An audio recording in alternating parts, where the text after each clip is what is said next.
I live in a constant attitude of gratitude, and I have to like I sit back sometimes and I'm like, wow, God, you did that. That's thank you. Thank you for allowing me to do that. Like that's amazing. And yeah, I think it's a partnership with God opening the doors and me being prepared and doing the work to walk through them. I'm about that life. I'm about that life. Keep on trying. I'm about that life. Never quit. I'm about that life. Keep on striving. I'm about that life. Keep on pressing. I'm about that life. Keep on shining. I'm about that life. Keep on dreaming. I'm about that life. Never stop. I'm about that life. It's a dream thing, y'all.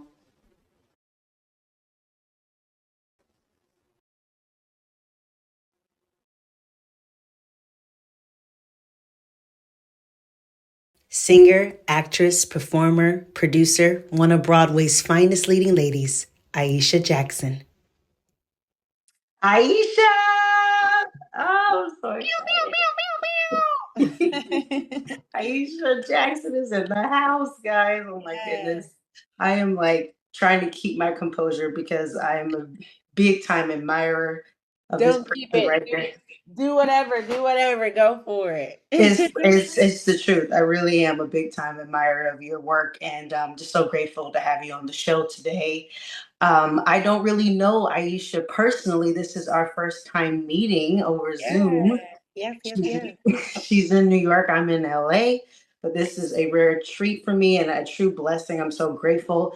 I know her through other people. So I'm going to list some of the people that I know that you've worked with or that you know personally.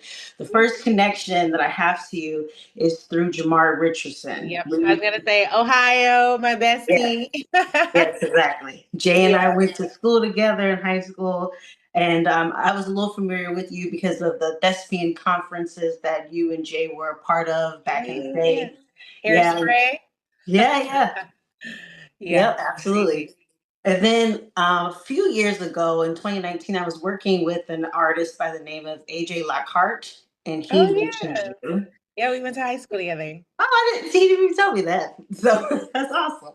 Yeah, I Yeah. loved him. We were up in Utah at Tuacahn for a season, so I Oh got to yeah, work. yeah, yeah, yeah, yeah. He's one of the most amazing people I've ever met. I would say a really good dance captor because he's just patient and he's kind about it, but definitely on his game about it. Mhm. And then the last person would be Ashley Chu. Oh yeah. Yes, I How worked with did you two know each Ashley. other? We were working together in 2012 in Northern California doing a production of Hairspray. And that was actually one Okay. of her very first professional gigs that she'd ever done. I think she was still in high school at the time. Oh wow. Oh my goodness. Yeah. Yeah, Wow, that's amazing. yeah. She was one of the nicest kids. And Mhm. obviously, I was one of the motor mouth kids. But yeah, that's how I know her. And I was just like, oh my gosh, she's on Broadway with Aisha. What? Yes. Once upon a more time, babes. We out here.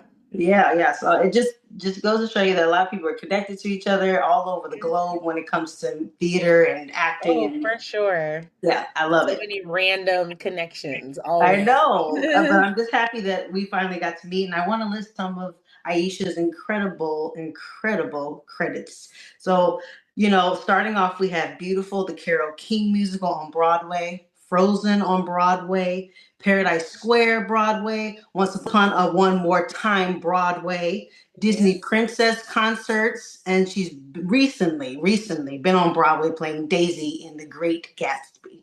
Yes. And that's just half of the things that she's done. There's going to be more things to come. Like I said, just an amazing performer.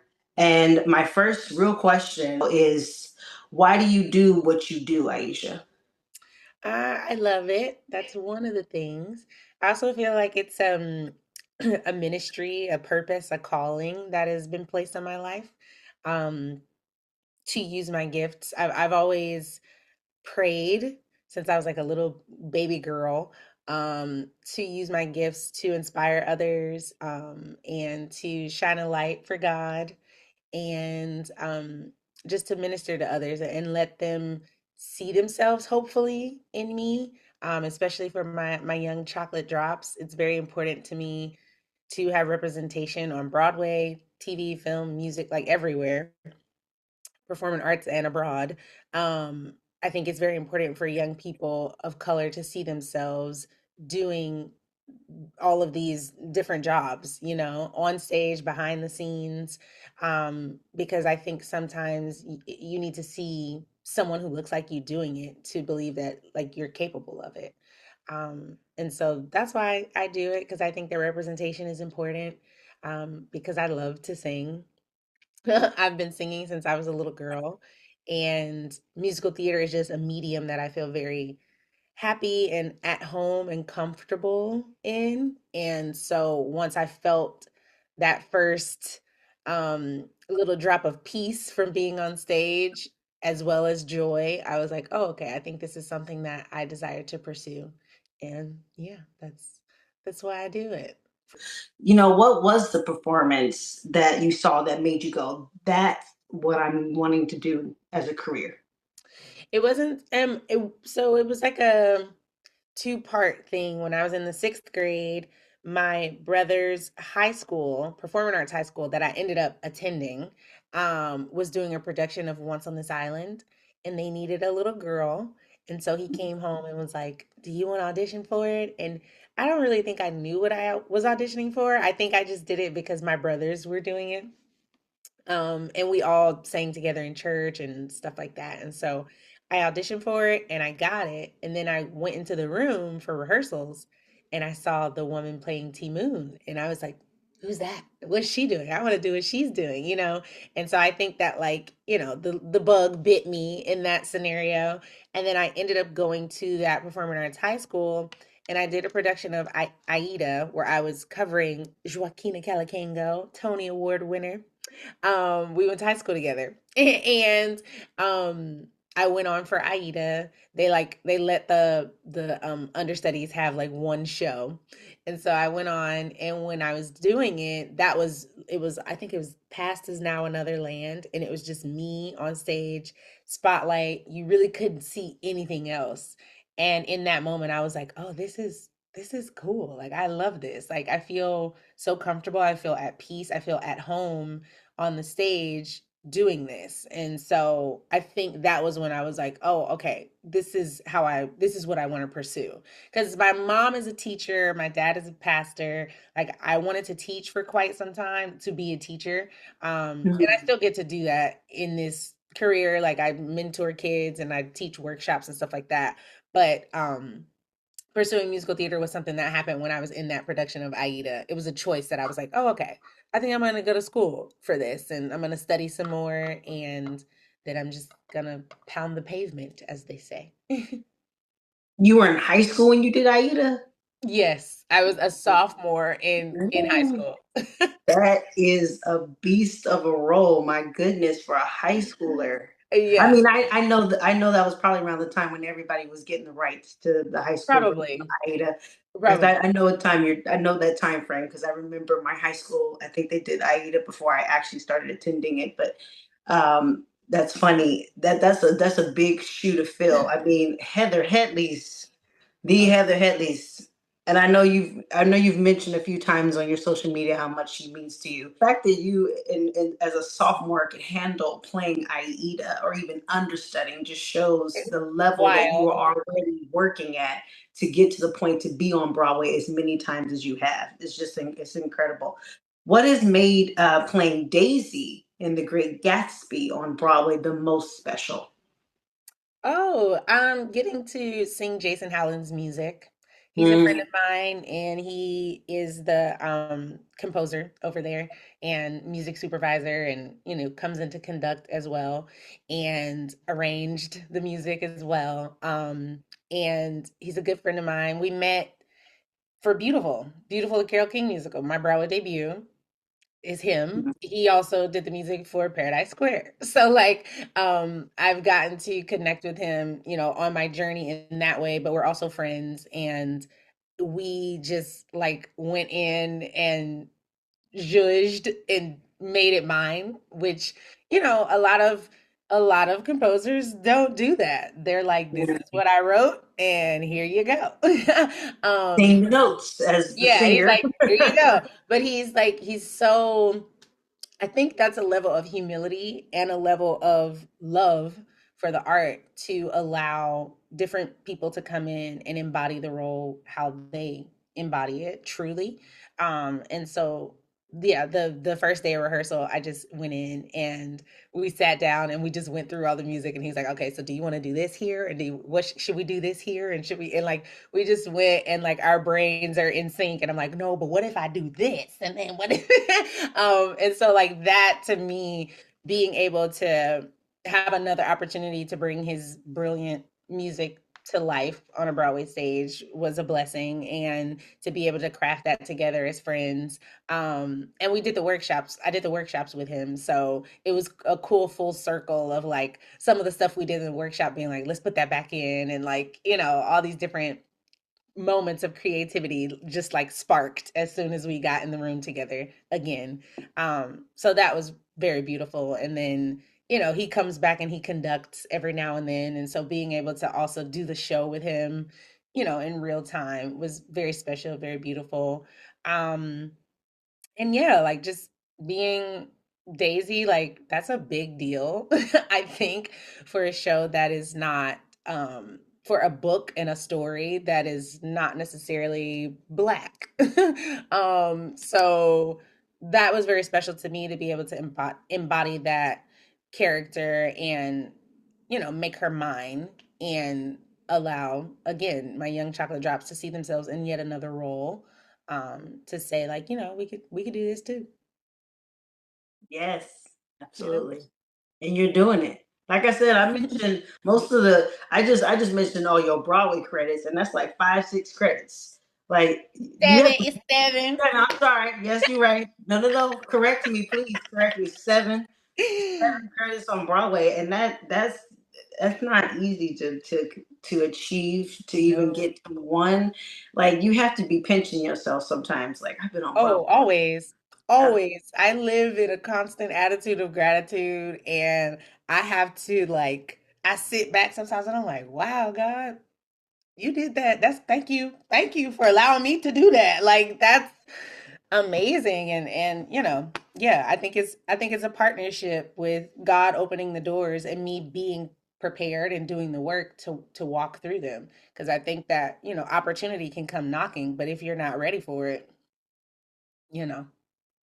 That's so true. That is so true. And Yeah. I just want to just say that I love that video of you outside in Times Square looking at the billboard of yourself and just how humbling you were in that moment because I could tell, yes, you put in the hard work. Yes, you put in the prayer time, but it was like I can't believe this is happening to me. It's like I said, you've been on Broadway 7 times, and maybe this is the first time you've actually seen your face on a billboard in Times Square. But it's Yeah. like you know how like some people still get excited about the new things that are happening in Yes. their career instead of just being ungrateful and being like, oh well, this is nothing new. You were still so grateful, and because you've had an amazing career, but has it ever disappointed you, your career? Oh, for sure. I mean, there are definitely moments like we audition for things and we don't get them, or we get really, really close and start to dream of what our life will be like if we have access to that part or if we do this thing. So yeah, there have definitely been disappointments along the way, and I think that something that has helped me in those moments is I try to remember, like, I say, well, that's not my blessing, that's somebody else's blessing. And um, God has a plan for other people's lives as well. And sometimes that it conflicts with what we desire. But as long as like God's will is being done, I have to trust that even in this moment of disappointment, I'm where I'm supposed to be. And that the no is also protection. Sometimes we want a yes for everything, and it's like, well, if God said yes to everything, you wouldn't really be. The no's build something in you. They protect you from experiences that you maybe were not supposed to go through, or experiences that you were not ready for. it's not it we pray for blessings and different things, but also getting a blessing prematurely can be a detriment to your journey and like to your growth or to whatever. And so I have, in the moments of disappointment, yeah, I get mad, I cry, I have my moments, I get with my friends and I'm like, nah, I vent, I do what I need to do to process those emotions because I think they're valid and we're human, you know? But then, we release and I go, okay, God, what you're trying to teach me in this moment, and what can I learn from this, and how do I move forward in this? Because I'm also just like, well, I don't want to have to learn this lesson again, so let me learn it right now. you know but yeah, disappointment definitely comes, for sure. Yeah. I think it's a part of it. It's a part of life, but it's definitely a part of this journey. Like, we get rejected so many times, and that's just like a part of it until you get your yes. And I think it just encourages you to keep working, keep getting ready for that next moment or for your next yes. And yeah, and sometimes I know it's like, sit down. Maybe you need a break. Maybe you don't need to be doing this right now. So it's just, I think each time I have a moment of disappointment or a no or whatever, I just kind of take a second to recalibrate and figure out, like, what does this mean? Or, you know, I think there's a message in all of it, or a lesson in each one. I can tell you were definitely raised by a pastor. Yes. Correct. It Your all pers- comes back to God. yes, your perspective is just like it's spiritually sound. It's very inspiring, and it's good for people to know that even greats like Aisha Jackson get rejected. So Yeah, it's a part yeah, of the it's a part of it. It's a it's a part of part it. of it. Now, Yeah. I really want to ask you this question: what is it like to attend the Black Women on Broadway luncheon? That looks so fun. Oh, it's beautiful. It's a room full of melanin and joy. Um, it's a moment to like see people that that you have been on this journey with, but also to see people that you admire, and have a little bit of access to them. And we walk around encouraging each other all day.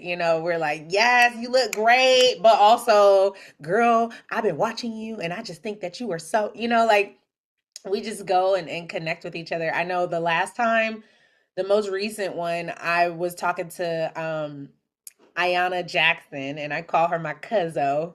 And her gift to me is beyond.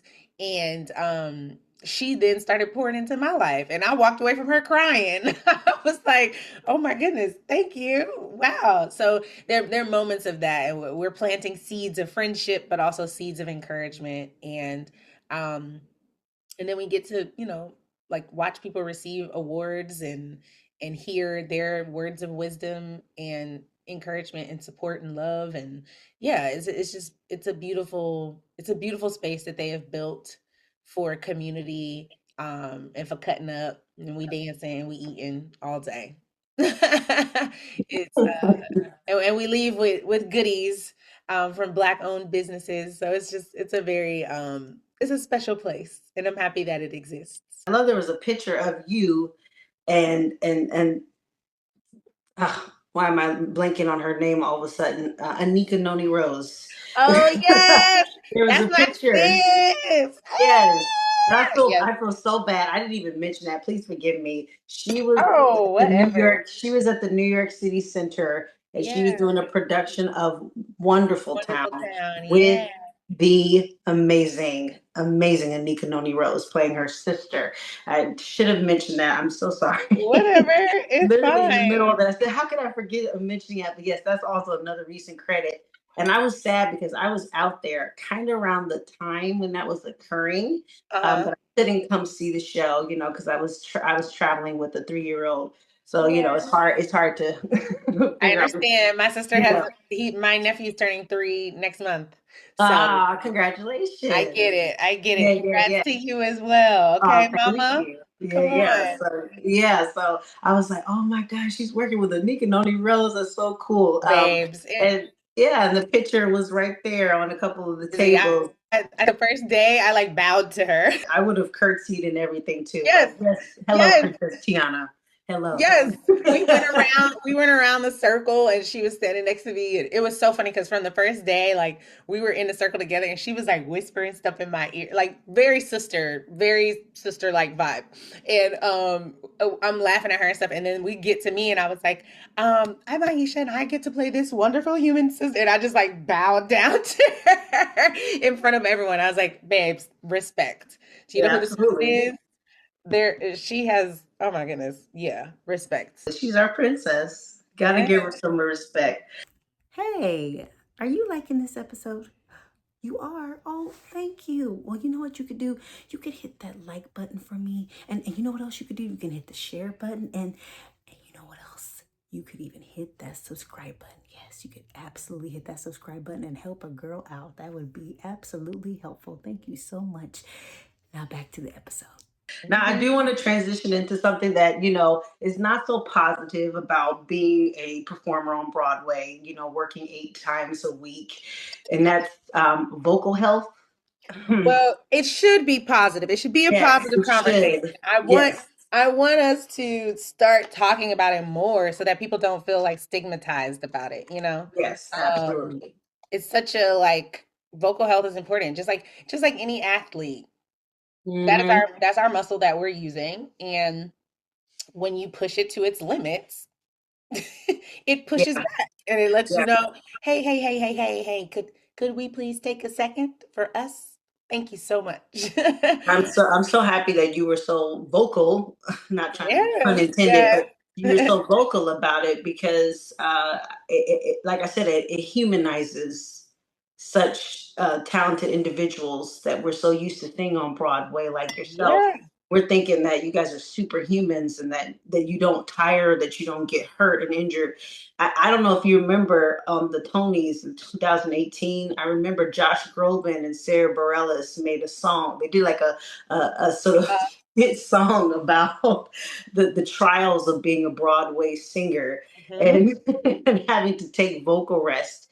And then, this past season, Megan Hilty, even on her Instagram, mhm. was talking about issues and how she had to step away from Death Becomes Her. So I know you've talked about your vocal surgery.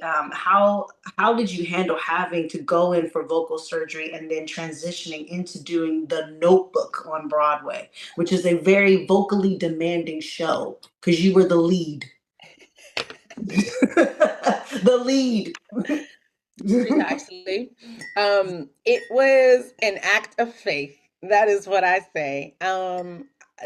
Pseudocysts have been a part of my journey, and um, when I was I actually asked to have the surgery because it was just causing so much vocal anxiety and different things that I was just like, yeah, let's just go ahead and do this. And I had a pause in my schedule where I knew I would be able to have the surgery.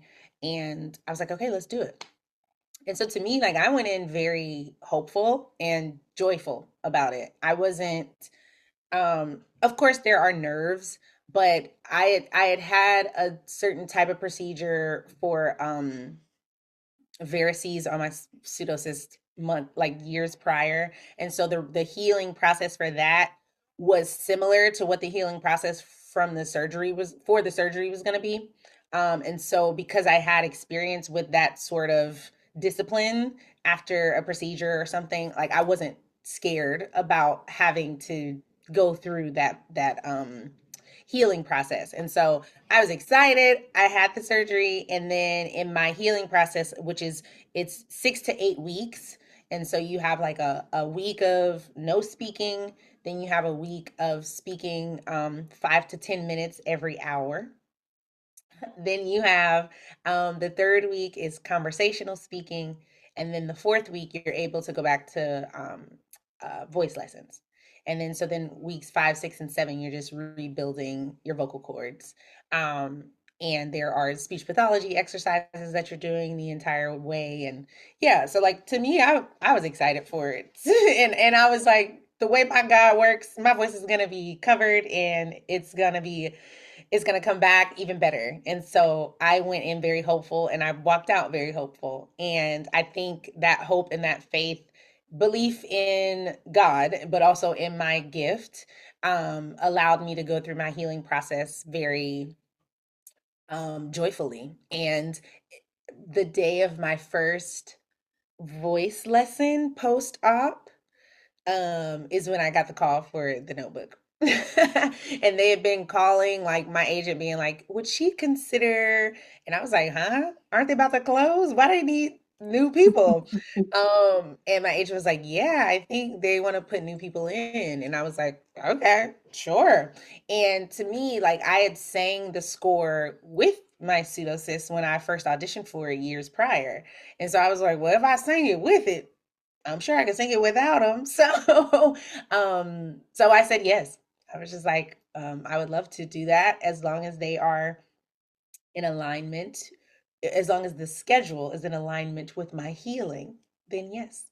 And so we worked around the different dates and when I would need to start and when I would be cleared by my doctors and my team. And even with my scheduling, we had an agreement of what I would and would not do post op as far as scheduling, like 5 show weekends and different things like that. I was just like, I'm not trying to hurt my puppies. I just got them back nice and pristine. So yeah, it was a conversation that I had with my team and with the creatives and management at the Notebook, and we came to an agreement, and then I did it.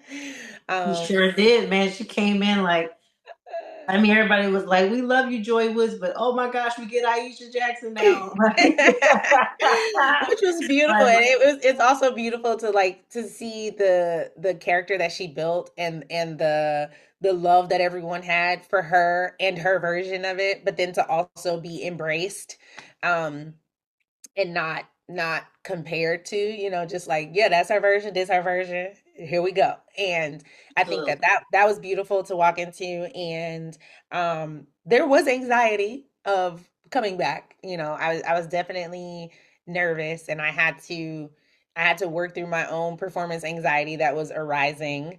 But it helped when I told the cast and the company what I was dealing with, um post op. And I was like, let me tell you all, here we go, this is why I'm only doing a certain amount of shows, and then that relieved this burden of carrying that by myself. And so they were a beautiful community of people to come into, and Ryan Vasquez took good care of me. Like, that's my friend. We did Waitress together. We were in the original Mm. Broadway company of Waitress together, and so we built that show together. And so then to come in, and he just took care of me and made sure that I always felt supported and loved. And so to have that playing opposite of, while going through and relearning my gadgets, was very comforting. And so it was great to have an environment of safety to rebuild. Yeah. I love that they were being supportive towards you during that time, and man, you are strong. You are a strong woman because I'm also that crazy, and I say yes to things, and I'm like, yeah, and I'm like, God's got me, and then I get in there and I'm like, yes, you still have me, but also, whoa, what did I just? But see, that's why I'm saying you're strong though. Like not just strong physically, vocally, mentally, whatever, emotionally, spiritually. Like you're strong enough to stand in your faith that God is going to cover you during this. And I, Oh I, yes. I, I particularly needed you to talk about your vocal journey because I had experienced some sort of chronic dry mouth coming out of Utah after Mm. 7 months, and it really, I didn't handle it well. Like I did not handle it like you did. And so when Now you let's were be clear. talking, When I first found out about my pseudocyst, I did not handle it. Like, I okay, was in Waitress when I first found out about them, and I was like, "What? It's what? yeah, What does that mean? And what is And it took that first. It took me some time to like wrap my head around what was going on. But I hmm, got into my speech pathology and like we figured out, and I was learning different ways to speak that would help with vocal health, and like turning back to technique with my voice teacher and stuff like that. And then yeah, it's definitely been a journey for me to get to where I am. Yeah, but I mean, you're doing it with grace, though. Like seriously, and to be blessed at the time as you're trying to recover with another great opportunity. Like you said, that added probably some slight anxiety because you're like, oh, like, okay, I got to recover, rebuild, get back to myself, and aim to be better so that I can do this high caliber, expecting role. Yeah, but And, I was just happy. I was just yeah, like, yeah, that's it's great. here. Like it's here. It's been offered to me. I thought of it more of um I thought of it as like a gift Hmm. for being obedient and doing what I needed to do and being disciplined and healing. I thought of it as like a gift at the end of my time of healing. And so, when I was in the space, once I got there, of course, I was like, okay, whew, here we go. But on the journey of getting there, I was just like, okay, this means that I'm capable. That's a mind, that's a perspective shift that I've worked on a lot over the years of just like, okay, if God brings it into your sphere, if it is given to you, then that means that you are capable. And if you are not capable, then that means that God will supply whatever else it is that you need. Um, Mm. and so, like, when I have that mindset, I'm human. So, of course, I get nervous and I want to do well. But it calms my spirit to know that, like, all right, well, if it's in front of me, that means victory is mine, saith the Woo. Lord. Like, Hey. so like I don't approach it from fear of like being incapable. I approach it from nervousness of and having like perfectionism all in my head. But like it's not like I can't do this. It's like I can do this. It's gonna be scary and it's gonna be a lot of work and here we go. But, Mm. because God is with me, like in all of my scriptures, I put Luke 1:37, for with God all things are possible. And so I'm like, okay, well, if He with me, then that means I can do Ah, so he's it. not going to put too much on you that you cannot handle. Yeah. Mm-mm. Okay, okay, Pastor Jackson. See, there you go. Ministry. This is a ministry for me. I mean, I'm joking around, but no, you're hitting some gems that I definitely need Yeah. to hear that, and I needed to hear it back in the day when you were being so vocal about it. So I really appreciate that on behalf of everybody who, Yeah. like you said, aim for perfectionism, and we can't ever hit it. We can do We our have to best. do That's our it. best. Like we can do our Yes, best with what we have that day. Also, exactly. when you're talking Yeah, about like an 8 show week or yeah. however many performances in a row, like you do your best with what you have on that particular day, and that's all we can do. And I'm just happy that your vocal cords and your vocal folds and everything is healthy and running. Yeah, That's beautiful. Blessings to that. You're heading right. to the last two questions. This has been an amazing conversation. Yeah. Has there been a performer that you've worked with that has left a profound impression on you? You've worked with a lot of great people: Jeremy Jordan, Anika Noni Rose, Yeah. Um, I Tony mean, Goldwyn. everyone. Wait, yes. T. Everyone has definitely like left an impression. I think Savion Glover, being able to work with him on Pal Joey for a couple years, he's like everything in motion. And he's like everything is always going. We're always adapting, we're always moving, we're always like I feel like his perspective on life is just a dance. And like his belief in movement is so profound. Like he's a genius and he operates on another level of consciousness. But his just like his belief in me was like was encouraging. And like he the way he works sometimes is very different from others, and it can be a little like jarring or like you're like, oh, okay, you doing this differently, here we go, I'm on this ride with you, here we go. But at the core of it, he just has this very genuine belief in people's gifts. And it was that was like just watching him every day was just like I'm learning something new every day. But I think for me, the most profound is when I get to watch people who are from where I'm from. And that's why I believe that representation is so important. Seeing somebody who looks like you, who comes from where you come from, who grew up like you did or learned like you did, and Joaquina Calacango, Saquon Singla, like watching them.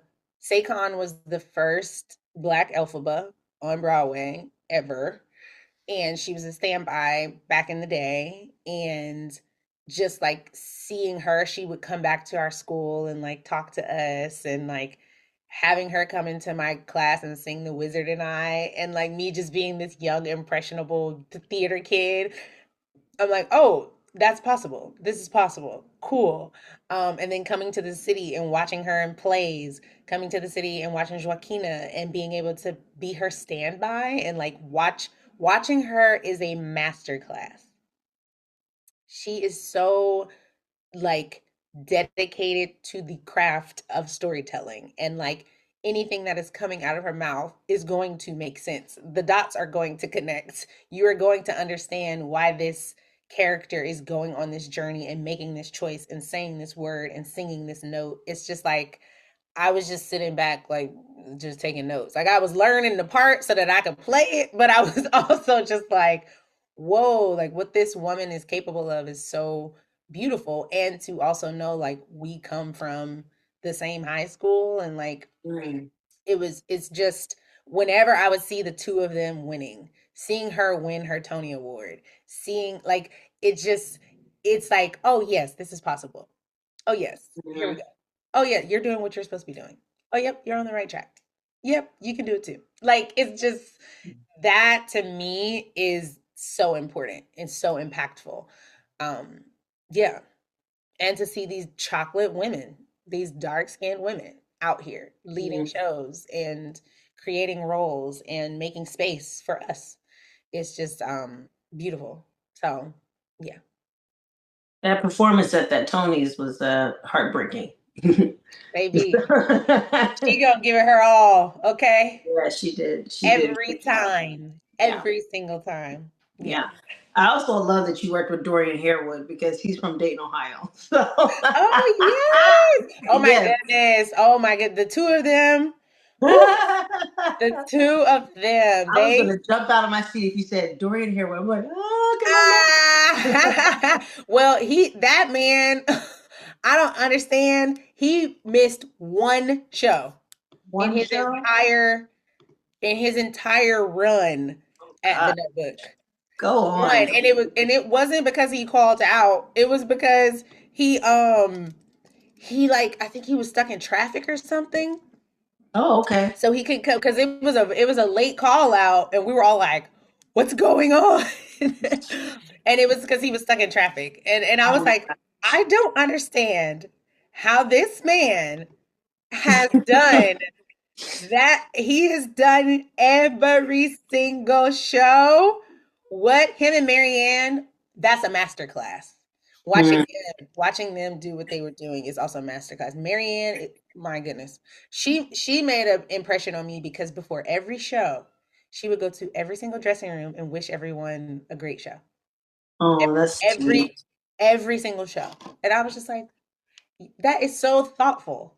It Like, that is. is so thoughtful because you rearrange your time to get here to the theater to make sure that you are ready in enough time to go to every door and say, have a wonderful show, have a good, before every show. Like, what?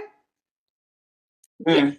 Yeah, so it's just like everybody you work with, you grasp these, and working with Andrea Burns, and like she was just such a like beautiful support in that theater to me, and like checking in on me and making sure I was good, and especially after I told everyone about my vocal surgery and everything, she was just like, "I'm so proud of you," and just like that, like I don't know, just getting that level of support and love from people of that caliber and people that we've been watching, as we are growing on our journey is just so I don't know, there's something very special and powerful about that. you know? Well, Aisha, we are down to the last question. I'm sad, but then also like this has just been such a beautiful conversation for me, and I've just learned so much, and it really has lit a fire in me and even inspired. I Yay. really want to say thank you for that and Of thank you for your course. time. But Thanks for Aisha, having me. yes, absolutely. Are you kidding me? Like the fact that you were like, "Oh, sure." I'm like, "You don't even know me. You don't even know me. I could have lied about knowing Jay. I could have been like, I yeah, saw the video. I did my research. oh, okay." I knew you knew him. Yes, yes. But Aisha Jackson, do you like yourself? Oh, I love myself. Yes. I have Hmm. moments that I'm like, girl, what you doing? But I think it's important to love yourself if you want anybody else to love you.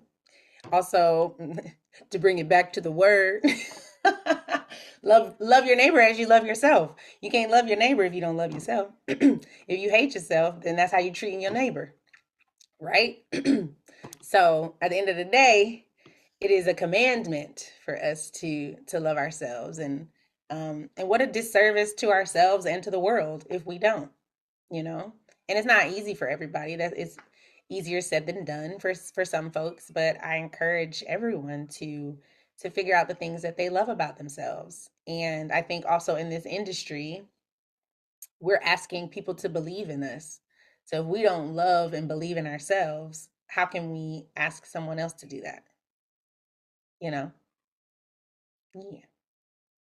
Speechless. I can't even say I'm speechless because I just spoke, but I kind of am speechless. I'm like, I have to say something. I have to close it out. But I don't need to say anything else. Mic drop. Okay. Thank you so much. Of Again, Pastor course. Jackson. Thank you so much. Literally. Um, He would be pleased to hear you call me that. Yes, well, it's the truth. You are living in your purpose and you're blessing others with your gifts. And I'm grateful to have met you. And Yeah. I hope I get to see you in the future. I'd love to have you back on the show. Yeah. Um, I pray for everything going well in your family's life and in your career. And I know we're going to Thank see you. more great things and more mountains that you're going to climb. And I just, yeah, thank you so much. And I thank all of you for tuning in and watching. And I will see you next time on About That Life. Bye.